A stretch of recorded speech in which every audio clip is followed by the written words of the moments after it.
Hello and welcome everyone. पिछली बार हमने ये संज्ञा ज्ञान का जो टॉपिक है संख्या ज्ञान का वो पूरा देखा था। अब हमको इससे रिलेटेड प्रश्न उत्तर देने हैं। उससे पहले हम लोग देखते हैं जो पिछले लेक्चर में मैंने होमवर्क दिया था, उस पार्ट का वो होमवर्क देख लेते हैं पहले। जो संख्याओं के प्रकार, सम संख्या, विषम संख्या का होमवर्क था वो देख लेते हैं पहले। देखिए पहला प्रश्न, 1 3 5 2 4 6 2 3 4 व 2 3 5 इन चार संख्याओं के समूह में से के समूह की सभी संख्याएं अभाज्य है।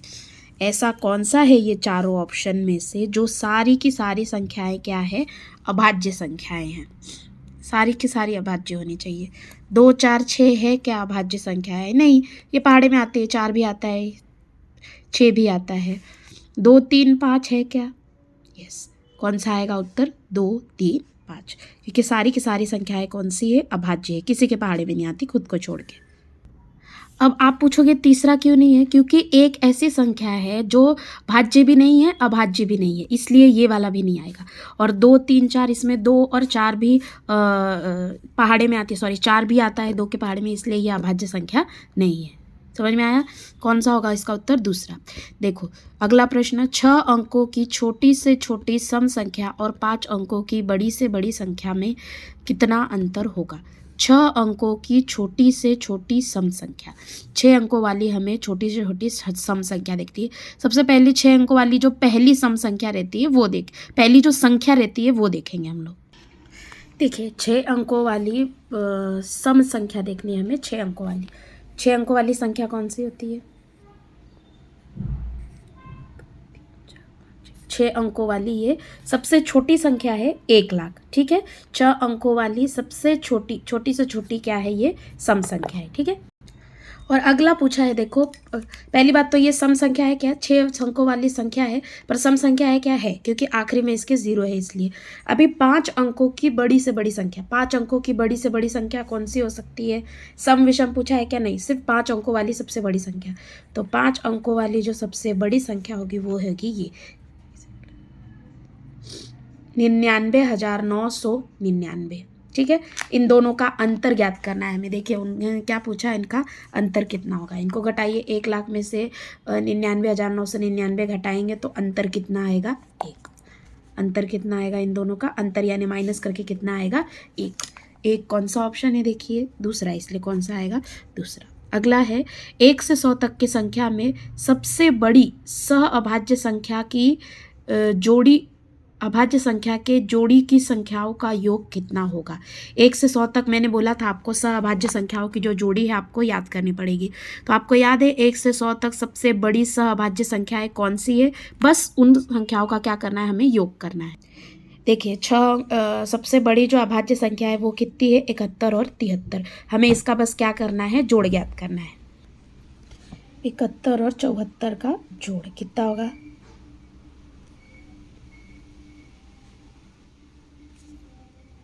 71 और 73 का जोड़, सॉरी, कितना होगा? 144। कौन सा आएगा उत्तर? 144 कौन सा है? वेरी गुड, तीसरा, ठीक है। अगला प्रश्न, निम्न में से कौन सी संख्या अभाज्य युग्म संख्या है? अभाज्य युग्म जो संख्या है, अभाज्य युग्म संख्याओं में कितने का अंतर होता है? देखिए ये जो चौथा प्रश्न है ये गलत है। इनमें पूछा है निम्न में से कौन सी संख्या अभाज्य युग्म संख्या नहीं है। क्वेश्चन गलत हो गया है। हमें देखना है कौन सी अभाज्य युग्म संख्या नहीं है। अभाज्य युग्म संख्या है यानी क्या? जिनके बीच दो का अंतर होता है। सब में 2 का अंतर है देखिए। पर इसमें से ऐसी कौन सी संख्याएं हैं जो अभाज्य युग्म नहीं है? 3 और 5 दोनों अभाज्य है, 11 और 13 दोनों अभाज्य है। अभाज्य यानी किसी के पहाड़े में नहीं आते। 29 और 29 और 31 दोनों अभाज्य संख्या, किसी के पहाड़े में नहीं आती। पर 15 तो आता है, इसलिए यह अभाज्य युग्म संख्या है क्या? नहीं, यानी इसका उत्तर क्या होगा? 3। क्वेश्चन सही कर लेना, जिन्होंने हल किया होगा उन्होंने भी। निम्न में से कौन सी संख्या अभाज्य युग्म संख्या नहीं है? क्वेश्चन गलत था ये, ठीक है। 5वां प्रश्न, निम्न में से कौन सी अभाज्य युग्म संख्या है? कौन सी, ये बताइए। ऐसी कौन सी संख्या है? ऐसी कौन सी संख्या है? 38, देखिए ये 2 के पहाड़े में आएगा, इसलिए ये अभाज्य युग्म संख्या है, सॉरी नहीं है। 59 और 61, सबसे पहले तो 2 का अंतर रहना चाहिए। इनमें है अभाज्य युग्म संख्याओं में 2 का अंतर रहता है। इसमें है 2 का अंतर? नहीं, यानी ये भी उत्तर नहीं है। इनमें है 2 का अंतर? यस। इनमें है 2 का अंतर? नहीं, यानी कौन बचा? बस 59 और 61, यानी कौन सा उत्तर सही होगा? 59 और 61। ठीक है, इनमें भी 2 का अंतर नहीं है। देखिए 37 के बाद डायरेक्ट 38 आ रहा है। अभाज्य युग्म संख्याओं का क्या है डेफिनेशन कि उनके बीच 2 का अंतर रहता है। देखो 59 के बाद 60 आता है और 60 के बाद 61 आता है, इसलिए ये उत्तर हमारा सही है और दोनों अभाज्य है। अगला है निम्न में से वर्ग संख्या कौन सी है? ऑप्शन देखिए 4, 10, 14, 6। ऐसी कौन सी संख्या है जो वर्ग है? तो ऑफ कोर्स 4। और कितने का वर्ग है? 4, 2 का। अगला 7वां प्रश्न, निम्न में से त्रिभुजी संख्या कौन सी है? त्रिभुजी संख्या का मैंने बताया था आपको चेक करना होगा। चारों ऑप्शन को हम चेक करेंगे। चारों ऑप्शन को चेक कौन से फॉर्मूले से करेंगे? 8p+1 ये जो है ये क्या आनी चाहिए? वर्ग संख्या आनी चाहिए। तो सबसे पहले 5 चेक करते, फिर 16, फिर 17 और 10। देखिए p त्रिभुजी संख्या कब होती है? जब 8p+1 बराबर क्या आता है? वर्ग संख्या। ठीक है, 5वें का देखिए 8 गुना 5 प्लस 1, 8 5 40 प्लस 1 बराबर 41। क्या ये वर्ग संख्या है? नहीं। उसके बाद अगला देखिए 8 गुना 16 प्लस 1, 16 8 128 प्लस 1 बराबर कितना होता है? 129। क्या ये वर्ग संख्या है? नहीं। अगला है देखिए 17, 17 गुना 8 प्लस 1 136 प्लस 1 बराबर 137। क्या ये है वर्ग संख्या? 137? नहीं, यानी ये भी उत्तर गलत होगा। अगला देखिए 10 गुना 8 प्लस 1, 10 8 80 प्लस 1 बराबर 81। क्या ये वर्ग संख्या है? है। यानी वर्ग त्रिभुजी संख्या कौन सी होगी? चौथा ऑप्शन, यानी कौन सा होगा? 10। ओके, ये है सही उत्तर। अगला प्रश्न देखिए, पहली वर्ग संख्या यदि 9 है तो पांचवी वर्ग संख्या कौन सी होगी? पहली वर्ग संख्या 9, 9 किसका वर्ग है? आपने याद किया है 3 का। तो 3 के बाद पांचवी संख्या कौन सी आती है? 8 आती है, बराबर। तो 8 का वर्ग कौन सा होता है? 64, यानी हमारा सही उत्तर क्या होगा? 64। अगला प्रश्न देखिए 9वां, निम्नलिखित में से कौन सी जोड़ियां जो है सहअभाज्य संख्याओं की नहीं है? सहअभाज्य संख्या यानी क्या? जिनका मसावी 1 होता है। ठीक है, तो आप क्या कर सकते हैं? चारों का मसावी ज्ञात कीजिए, किसका मसावी 1 आता है वो चेक कीजिए। या फिर दूसरी मेथड ऐसी है जो डायरेक्ट आपको यूज करनी है स्कॉलरशिप में कम से कम समय में, कि देखिए कि ये जो 2 संख्याएं दी गई वो सेम किसी के पहाड़े में आती है क्या? यदि सेम किसी के पहाड़े में आती होगी तो उनका मसावी 1 नहीं होगा, उनका मसावी कुछ और होगा। ये बात याद रखनी है। ठीक है, तो 9 और 12 सेम चीज के पहाड़े में आता है? यस, 3 के पहाड़े में आता है, इसलिए ये सहअभाज्य संख्या नहीं होगी, सॉरी सहअभाज्य संख्या होगी। 15 और 22 आता है सेम के पहाड़े में? 3 के पहाड़े में आता है? ये आता है? नहीं, यानी ये हमारा जो उत्तर है वो सही होगा। आगे का भी चेक कर लीजिए, 11 और 55 सेम के पहाड़े में आते हैं? 11 के पहाड़े में, यानी यह भी सहअभाज्य संख्या नहीं है, सॉरी है। अगला 85 और 51 13 के पहाड़े में आता है। चेक क्या करना है? उन्होंने पूछा है कि सहअभाज्य संख्या नहीं है वो संख्याएं देखो। सहअभाज्य संख्या नहीं है यानी ऐसी संख्याएं कि जो सेम के पहाड़े में ना आती हो।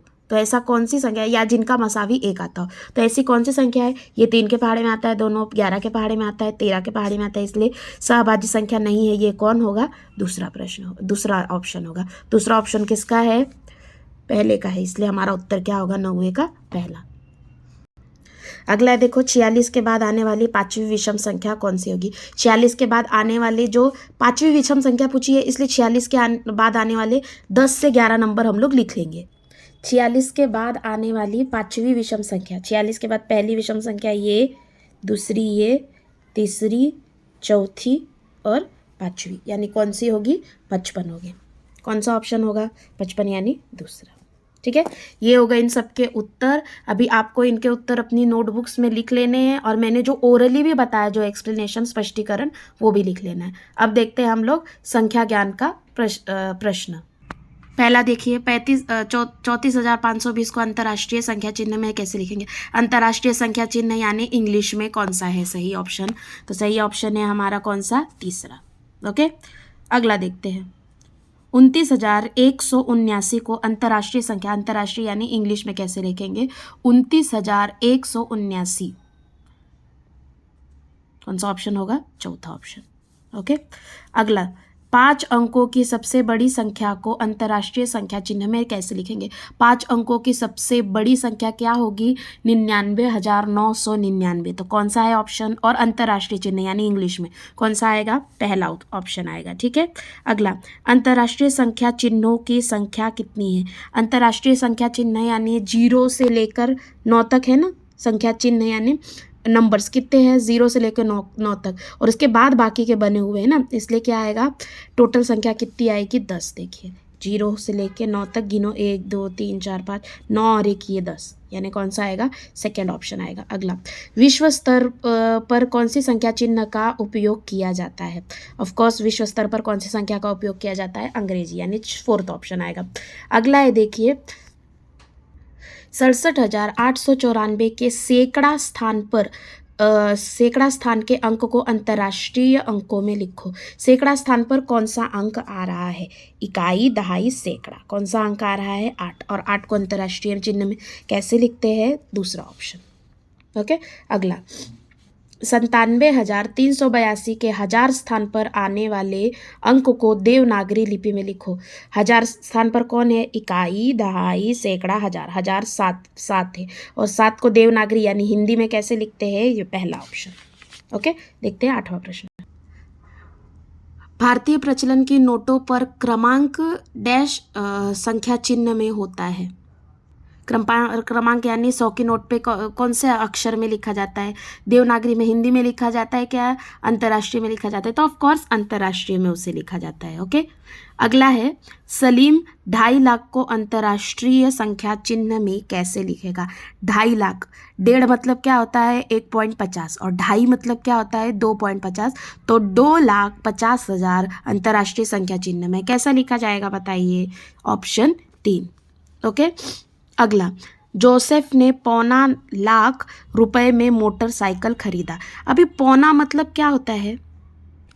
हम सबको पता है कि ये यानी पूरा होता है, बराबर। अगर हमने इसके आधा भाग कर दिया तो इसे क्या बोला जाता है? आधा। ये भी आधा, ये भी आधा।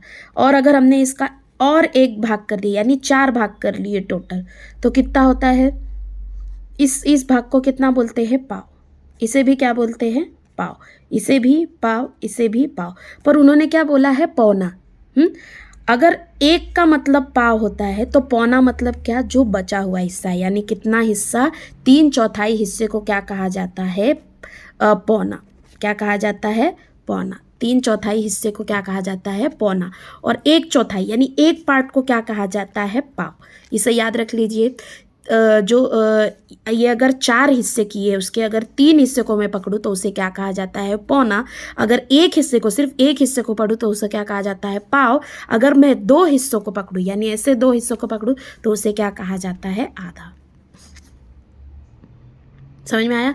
तो पौना लाख यानी क्या होगा? जो 2 लाख रुपए है उसका कितना होगा? 3/4 हिस्सा।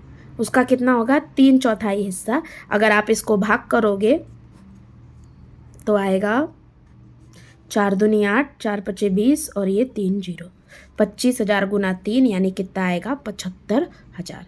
तो पौना लाख यानी क्या होगा? 75,000। और उसे अंतर्राष्ट्रीय संख्या चिन्ह में कौन सा ऑप्शन आपका सही आएगा? तीसरा उत्तर। ओके, अगला देखिए, 12,500 को अंतर्राष्ट्रीय संख्या चिन्ह में लिखा जाए तो 1000 के स्थान पर क्या आएगा? 12,500।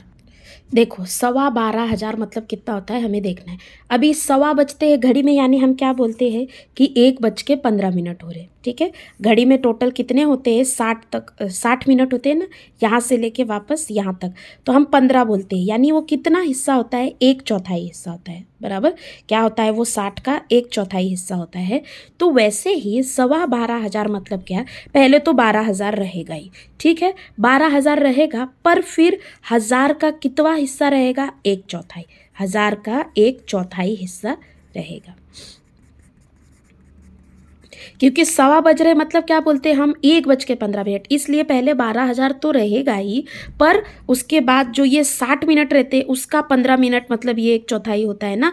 तो वैसे ही 1000 का हमें क्या निकालना है, 1/4, यानी 4 में से 4 से उसे क्या करना है, हमें भाग देना है। ठीक है, ये 12,000 ऐसे का ऐसे रहेगा। 1000 का चौथाई हिस्सा यानी 1000 भागे 4 कितना आता है, 250 आता है। यानी 12,000 प्लस 250 यानी क्या आ जाएगा, 12,250। ठीक है, 12,500। तो देखिए 12,500 यानी क्या आएगा, 12,250। तो उन्होंने क्या पूछा है कि अंतर्राष्ट्रीय संख्या चिन्ह में लिखने पे 1000 के स्थान पर क्या आ रहा है। देखिए इकाई, दहाई, सैकड़ा, 1000 कितना आ रहा है, 2 आ रहा है, 2 आ रहा है। और कौन है 2 ऑप्शन, चौथा है, यानी हमारा उत्तर कौन सा सही है, चौथा। ठीक है, ये इसका एक्सप्लेनेशन। अगला, सरस्वती विद्या मंदिर में 1,1500 विद्यार्थी पढ़ रहे हैं। वापस 1,1500 आया, पहले तो 1000 रहेगा और 1000 में फिर क्या ऐड होगा, उसका 1/4 हिस्सा।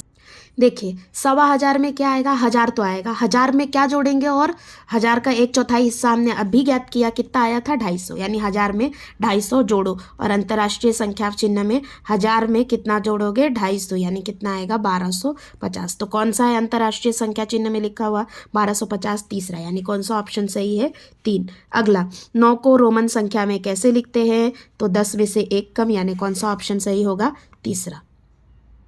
ठीक है, 13वें का कौन सा ऑप्शन सही होगा, तीसरा। अगला प्रश्न देखिए 14, 50 को रोमन संख्या चिन्ह में कैसे लिखते हैं, ये हमें याद करना पड़ेगा। 50 को रोमन संख्या चिन्ह में कैसा लिखते हैं, एल लिखते हैं। ठीक है, अगला, संख्या, ये जो लिखा हुआ है इसका अंतर्राष्ट्रीय संख्या चिन्ह यानी कितना लिखा हुआ है, पहले बताइए। ये 10 है और 10 के बाद कितना है, 7। 10 और 7 कितना होता है, 17, यानी कौन सा ऑप्शन आएगा, तीसरा ऑप्शन सही आएगा। अगला, डी प्लस एम बराबर कितना होगा, डी प्लस एम, डी यानी कितना होता है, डी यानी 500 और एम यानी 1000। तो 1000 और 500 को मिला देंगे तो कितना आएगा, 1500, यानी ऑप्शन कौन सा सही होगा, हमारा तीसरा। ठीक है, एल व एम में से बड़ा अंतर्राष्ट्रीय संख्या चिन्ह कौन सा है, अंतर्राष्ट्रीय संख्या चिन्ह। हाँ, एल यानी कितना होता है, 50, और एम यानी कितना होता है, 1000। तो 50 और 1000 में से बड़ा कौन है, 50 और 1000 में से बड़ा कौन है, 1000 बड़ा है। तो 1000 के लिए क्या हम लोग एम ऑप्शन को, देखिए कंफ्यूज करने के लिए आपको दिया, उन्होंने क्या पूछा, अंतर्राष्ट्रीय संख्या चिन्ह। अंतर्राष्ट्रीय संख्या चिन्ह मतलब हम ऐसे लिखते हैं नंबर्स में, इंग्लिश में। अगर इन्होंने रोमन बोला होता तब हमारा उत्तर एम सही होता, पर उन्होंने क्या बोला है, अंतर्राष्ट्रीय संख्या चिन्ह, इसलिए हमारा उत्तर कौन सा सही आएगा, दूसरा। ठीक है, अगला, घड़ी में 11 बजने पर कौन सा चिन्ह दिखाई दे, 11 यानी क्या, 10 में 1 जोड़ो, ये रहा 10 और 10 में 1 जोड़े, यानी कौन सा ऑप्शन आएगा, चौथा ऑप्शन। अगला, रोमन संख्या एल डी सी एम को उतरते क्रम में लिखो। सबसे पहले एल डी सी एम के हम लोग वैल्यू लिखेंगे और उतरता क्रम यानी बड़े से छोटा। सबसे बड़ा कौन सा है, 1000, यानी एम आएगा, उसके बाद 500 आएगा यानी डी, उसके बाद सी, उसके बाद एल। कौन सा ऑप्शन है जो एम डी सी एल है, एम डी सी एल, चौथा ऑप्शन, इसलिए हमारा उत्तर कौन सा सही होगा, चौथा। स्पष्टीकरण भी लिखना है सबका। ठीक है, इन रोमन संख्याओं को हमें जोड़ना है। x यानी क्या होता है, 10, 10 प्लस 5 कितना हुआ, 15, प्लस वापस 15, 15 और 15 कितने हुए, 30। और कौन सा उत्तर है, कौन सा रोमन संख्या है जो हमको 30 बता रहा है, 3 बार x, यानी हमारा ऑप्शन कौन सा सही होगा, तीसरा, सॉरी चौथा। अगला, x प्लस x, यानी ये क्या हो गया, 10 प्लस 10 प्लस 10 यानी 30, 30 गुना एल, एल यानी कितना होता है, एल यानी 50, तो 30 गुना 50 कितना आएगा, 1500। कौन सा ऑप्शन होगा जो 1500 का आएगा, 1000 में 5, 1500 यानी क्या, 1000 प्लस 500। तो कौन सा ऑप्शन है जो 1000 प्लस 500 दिखा रहा है, देखिए ये चलेगा क्या, नहीं ये चलेगा, क्योंकि 1000 में क्या कर रहे हैं हम लोग, 500, यानी डी को जोड़ रहे हैं, इसलिए कौन सा ऑप्शन सही होगा, चौथा ऑप्शन सही होगा। ठीक है, अगला आखिरी प्रश्न देखिए, 25 को सही रूप में लिखिए। कौन सा अंक हमको 25 दिखा रहा है, 20 यानी क्या, 2 बार x, और 5 उसमें 5 जोड़ देंगे तो 25 हो जाएगा, तो कौन सा ऑप्शन सही है, दूसरा। ठीक है, अभी होमवर्क देख लीजिए, कल का क्या, इस स्वाध्याय का होमवर्क क्या रहेगा, ये 6 प्रश्न क्लियरली दिखाई दे रहे हैं आपको। उसके बाद ये प्रश्न,